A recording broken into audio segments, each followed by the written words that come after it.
नमस्कार दर्शकों, इस वीडियो में हम जानेंगे कि ब्रह्मचर्य की शुरुआत पहले दिन से कैसे करें।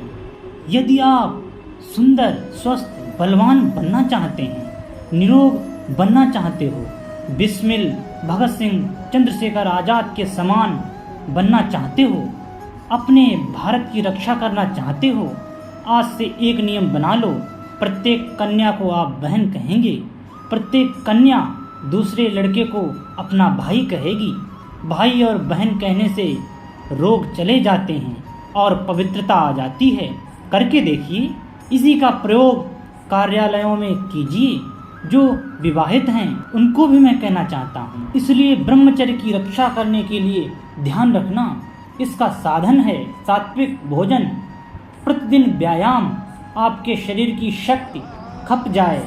ब्रह्मचर्य, सर्वांगासन, गाय का दूध, सब्जी, दिन भर पानी पीते रहना, प्राणायाम और पानी पीते रहना ताकि कब्ज ना हो।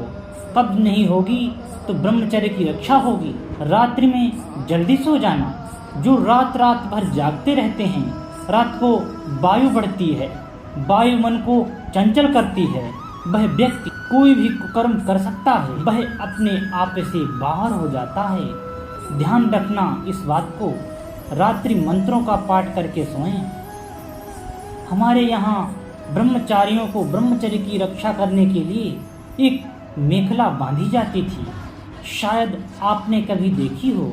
उस मेखला में एक गांठ होती थी, बहुत मोटी मुझकी मेखला, पीछे मोटी गांठ। क्या रहस्य था उसका?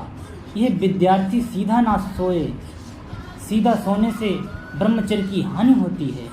हमारे पेट का और उधर हमारे मूत्राशय का दबाव पड़ता है। प्रतिदिन ब्रह्मचर्य का जीवन पढ़ो, देशभक्तों का जीवन पढ़ो, ऋषि दयानंद का जीवन, चंद्रशेखर आजाद को पढ़ो, राम प्रसाद बिस्मिल को पढ़ो, रानी झांसी को पढ़ो, दुर्गावती को पढ़ो, सुशीला दीदी को पढ़ो।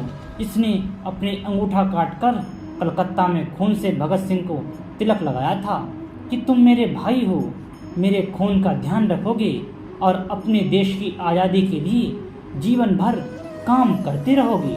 और भगत सिंह ने एक अच्छे भाई के होने के नाते जीवन के अंतिम श्वास तक अपनी भारत माँ की सेवा की और हंसते हंसते फांसी के फंदे पर लटक गए। इसके विपरीत अंडा खाने वाला व्यक्ति ब्रह्मचर्य का पालन नहीं कर सकता। वह जरूर अपने जीवन को बर्बाद करेगा, क्योंकि वह उत्तेजना पैदा करता है। वह व्यक्ति व्यसनी बन जाता है। शराब, मांस, दुराचार, गंदे गीत, अपने हाथों से कुचेष्टा करना, जीवन में गंदे विचार लाना, यह ब्रह्मचर्य का पतन है। जब तक आप 25 से वर्ष बड़े ना हो जाएं, तब तक विवाह की बात मत सोचें। और सोचें तो इस विचार को लेकर मैंने जो जीवन में तप किया है, मैंने जो विद्या प्राप्त की है, मैंने जो संयम किया है, इसके द्वारा अगर मैं इसका प्रयोग करूंगा तो अपने देश के लिए अच्छी, बलवान, सुंदर संतान दूंगा जो अपने देश को स्वतंत्र करवा सके। अन्यथा मैं अपने शरीर की शक्ति को बर्बाद नहीं होने दूंगा। हमेशा इस बात को बोलो। इसके लिए वेद कहते हैं अश्मा भवतु नसतन। आइए हम इस विषय को समझते हैं और अंत में यह कहना चाहते हैं, जिन जिन लोगों को रोग हैं, किसी भी प्रकार का शारीरिक गुप्त रोग है, चाहे वह लकोरिया है, श्वेत प्रदर है, रक्त प्रदर है, स्वपन दोष है, धातु विकार है, उसके लिए अमृत तुल्य भगवान ने हमें एक औषधि दी है जिसका नाम है आंवला। आज से यदि आप ब्रह्मचर्य की रक्षा करना चाहते हो, शरीर को सुंदर तेजस्वी बनाना चाहते हो, चाय को एक झटके में बंद कर दो, लाल मिर्च बंद कर दो, आंवले को छोड़कर शेष खटाइयाँ बंद कर दो, आंवले का चूर्ण बनाओ, मिश्री मिलाकर और दिन में 2-3 बार लो। अगर गर्मी है तो आप उसका सेवन पानी के साथ करें, अगर सर्दी है तो आप दूध के भी साथ कर सकते हैं। हल्के गर्म पानी से सेवन कर सकते हैं। ब्रह्मचर्य की रक्षा के लिए आप सर्वांगासन अनिवार्य से करें। पूरे शरीर की रक्षा करेंगे, आपके चेहरे को तेजस्वी और आपकी बुद्धि सूक्ष्म माइक्रोस्कोपी बनाएगा। शाम काल में प्रतिदिन बाह्य कुंभक प्राणायाम कीजिए। आर्य समाज में आइए, आर्य समाज में हमारे जो लोग हैं, विद्वान हैं, पुरोहित हैं, सदस्य हैं, वह सब आपको यह बातें बता सकते हैं। रविवार को आइए, यहाँ पर बैठिए, यज्ञ कीजिए, जीवन में ज्योति को प्राप्त कीजिए, संसार को प्रकाशित कीजिए। कीड़े मकोड़ों की तरह मत मरिए। जिंदगी उसी की है जिसका दुनिया नाम जपती है। अरे जिंदगी यूं तो कुत्ते और बिल्ली भी भटकती हैं। अच्छा है कुछ काम करना। देश धर्म का इस नाव में, नाव खाली हो तो मझधार में पलटती है। कुछ शंकाएं एक दो जो बहुत आवश्यक हैं, जिन्होंने हमारे विद्यार्थियों को भ्रष्ट किया है। पहली बात, ब्रह्मचर्य की हानि से कोई हानि नहीं। जैसे रोटी खाते वैसे यह काम है। मैंने कहा महामूर्ख, यह रोटी का काम नहीं है। रोटी शरीर की आवश्यकता है। वह शरीर में बल बढ़ता है, तेज बढ़ता है, खून बढ़ता है, पर इससे कोई चीज़ बढ़ती नहीं। इससे चेहरा जो है तेजहीन हो जाता है, पाचन क्रिया बिगड़ जाती है।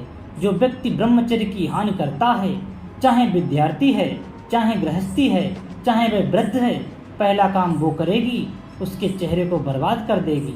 दूसरी बात, उसकी भूख कम हो जाएगी। तीसरा काम, उसको बार बार बुखार आएगा। चौथा काम, उसे बार बार सर्दी लगेगी और जुकाम होने लग जाएगा। पांचवा काम, वह पाइल्स का रोगी होगा। लिख लेना, मेरी इन बातों को मैं दावे के साथ कहता हूँ, क्योंकि जो आप खाते हैं वह गाड़ी का तेल है, पेट्रोल है, डीजल है, परंतु एक होता है इंजन ऑयल जिससे गाड़ी चलती है। इंजन ऑयल समाप्त हो जाए तो इंजन सीज जाता है। और इस गाड़ी के लिए जो पानी पीते हैं, दूध रोटी खाते हैं, यह तो है उसकी खुराक, लेकिन इसकी जान जो है, इसका जो आधार है वह ब्रह्मचर्य। तितलियां जब संसार की वृद्धि करती हैं, परस्पर जुड़ती हैं, तो मृत्यु का शिकार हो जाती हैं। आज के दिन गहराई से देखिए, जितने आपके हृदय रोग हैं, जितनी शुगर की बीमारी है, ध्यान देना इन सब का एक मौलिक कारण है, ब्रह्मचर्य की हत्या। आज प्रतिज्ञा करके जाओ, यहाँ पर प्रतिदिन सूर्य से पहले उठोगे, क्योंकि सूर्य के पश्चात ब्रह्मचर्य की हानि होती है। सदा अच्छे विचार रखेंगे। जो दिन में सोएगा वह रात को बच नहीं सकता गिरने से, उसकी नींद गहरी नहीं आएगी। इसलिए दिन में नहीं सोएं, दिन भर काम करें, व्यायाम करें, अपने जीवन को बलवान करेंगे, अपने देश की शान बनेंगे, जिससे कि आपका देश महान हो। सोने की चिड़िया फिर से यह भारत बन जाए, विश्व का गुरु बन जाए। जितना आतंकवाद है, आपके ब्रह्मचर्य के चरित्र के बल से यहाँ से हट जाए और भारत पुनः विश्व का सम्राट बन जाए। प्रभु से मेरी यही प्रार्थना है, हम प्रभु के आदेश का पालन करते हुए अपने जीवन को संयमी बनाएं, पवित्र बनाएं, चरित्र से ही युक्त बनाएं, सदा शाकाहारी पवित्र भोजन करके और इस प्रभु के आनंद को पाएं। अगर आपको मेरी ये प्रस्तुति पसंद आती है तो प्रस्तुति को लाइक करें, सब्सक्राइब करें मेरे चैनल को, ताकि ऐसे ही मोटिवेशनल और ब्रह्मचर्य युक्त वीडियो आपको मिलते रहें। इसलिए बेल आइकन को प्रेस कर लीजिए और ये महत्वपूर्ण जानकारी आपके साथियों को भी हो सके, इसलिए वीडियो को शेयर करें और कमेंट में लिखना ना भूलें। जय श्री राम।